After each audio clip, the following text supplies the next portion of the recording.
नमस्कार सगळ्यांना, सारिकाच एज्युकेशनल वर्ल्डमध्ये सगळ्यांचं स्वागत आहे।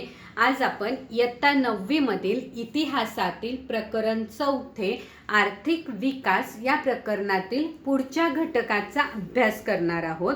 आपला पुढचा घटक आहे नियोजनाचे मूलभूत तत्व, म्हणजे देशाचा आर्थिक विकास घडवून आणण्यासाठी आणि जनतेच्या सर्व गरजा भागविण्यासाठी, म्हणजे अन्न, वस्त्र आणि निवारा या प्रमुख गरजा भागविण्याबरोबर इतर ज्या काही सर्वसामान्य गरजा आहेत त्या भागविण्यासाठी देशाकडे उपलब्ध साधनसामुग्रीचे योग्य पद्धतीने वाटप करणे, उपलब्ध मनुष्यबळाचा प्रमाणशील आणि योग्य रीतीने वापर करणे हे नियोजनाचे प्रमुख तत्व मानलं जातं।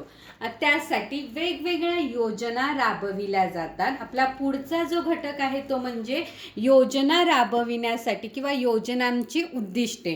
या योजना कोणत्या घटकावर अवलंबून असतात हे आपल्याला या उद्दिष्टांमध्ये बघायचं आहे। पण कोणतीही योजना राबवताना पहिलं उद्दिष्ट ठरविण्यात येतं उत्पन्नात वाढ, म्हणजे राष्ट्रीय उत्पन्नामध्ये वाढ करणे। हे उत्पन्नामध्ये वाढ करत असताना औद्योगिकरण घडवून आणणे, म्हणजे ह्या थोडक्यात जे काही उद्दिष्ट आहेत ते एकमेकांवर अवलंबून असतात। औद्योगिकरण घडवून आणून उत्पन्नामध्ये वाढ घडविणे। त्यानंतर तिसरं उद्दिष्ट आहे देशाला स्वावलंबी बनविण्यासाठी, म्हणजे अन्नधान्याच्या बाबतीत स्वावलंबी बनविण्यासाठी कृषी उत्पन्नामध्ये वाढ घडवून आणणे। आणि त्याचबरोबर औद्योगिकरण घडवून आणण्यासाठी उपलब्ध मनुष्यबळाचा जास्तीत जास्त वापर करणे, जेणेकरून रोजगार उपलब्ध होईल, म्हणजे रोजगार संधी उपलब्ध करून देणे। त्यानंतर देशामध्ये असलेली प्राप्ती आणि संपत्ती याच्यामध्ये जी विषमता आहे ती दूर करणे। तसेच वस्तूंच्या किमती स्थिर ठेवणे, जेणेकरून लोकांच्या राहणीमानामध्ये बदल घडून येईल। त्यानंतर कुटुंब नियोजनाच्या योजना आखून लोकसंख्येची वाढ नियंत्रणात ठेवणे, जेणेकरून राहणीमान उंचावेल। 8वं उद्दिष्ट आहे राहणीमान उंचावणे। आणि तसेच राहणीमान उंचाविण्यासाठी ज्या काही देशामध्ये किंवा सरकारमार्फत ज्या काही सोयी सुविधा उपलब्ध करून दिल्या जातात, म्हणजे सामाजिक सेवांचा विकास घडवून आणणे। आणि हे सर्व करत असताना आर्थिक क्षेत्र स्वावलंबी घडविण्यासाठी प्रयत्न करणे। ही कोणतेही नियोजन किंवा कोणतीही योजना राबवित असताना ही उद्दिष्टे डोळ्यासमोर ठेवली जातात। ही जी काही 10 उद्दिष्ट आहेत ती एकमेकांवर अवलंबून आहेत। औद्योगिकरण घडवून आणणे, त्यासाठी उत्पन्नामध्ये वाढ घडविण्यासाठी मनुष्यबळाचा जास्तीत जास्त वापर करायला लागतो। मनुष्यबळाचा वापर जेव्हा होतो तेव्हा आपोआप प्राप्ती आणि संपत्ती यामधील विषमता दूर होते। तसेच मोठ्या प्रमाणात औद्योगिकरण घडवून आणल्यामुळे उत्पन्नात वाढ झालेली असते, वस्तूच्या किमती आपोआप स्थिर होतात।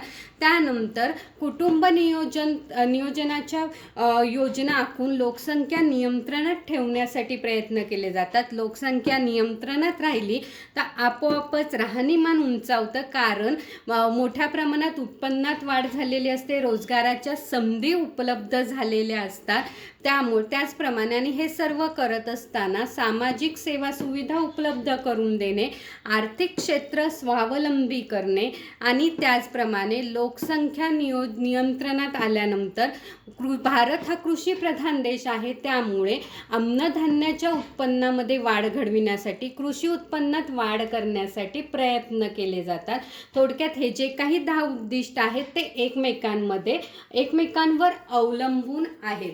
त्यानंतर ही योजना किंवा हे उद्दिष्ट किंवा हे सर्व नियोजनबद्ध रीतीने प्रत्यक्षात अंमलात आणण्यासाठी वेगवेगळ्या योजना आखण्यात आल्या। त्यातली पहिली जी पंचवार्षिक योजना आहे त्या पंचवार्षिक योजनेचा आता आपण अभ्यास करूया। ही जी पहिली पंचवार्षिक योजना आहे ती 1951 ते 1956 या कालावधीमध्ये राबविली गेली। कारण हा 5 वर्षाचा कालावधी आहे म्हणून याला पंचवार्षिक योजना असं म्हटलं जातं। ही पहिलीच पंचवार्षिक योजना आहे। या योजनेचं वैशिष्ट्य असं आहे की ही योजना अतिशय नियोजनबद्ध रीतीने राबविण्यात आली आणि आर्थिक विकासावरती जास्तीत जास्त भर देण्यात आलेला होता। असल्यामुळे आर्थिक विकासाची रचना करणारी योजना म्हणून पहिली पंचवार्षिक योजना म्हणून ओळखली जाते. मग या योजनेमध्ये शेती, सामाजिक विकास, जलसिंचन, पूरनियंत्रण, ऊर्जा साधने, ग्रामीण छोटे मोठे उद्योग, खजिने, वाहतूक, दळणवळण, शिक्षण, आरोग्य या सर्व क्षेत्रामध्ये मोठ्या प्रमाणात खर्च करून आर्थिक विकास साध्य करण्यासाठी प्रयत्न करण्यात आलेले होते. म्हणून ही योजना आर्थिक विकासाची रचना करणारी योजना म्हणून सुद्धा ओळखली जाते. थँक्यू.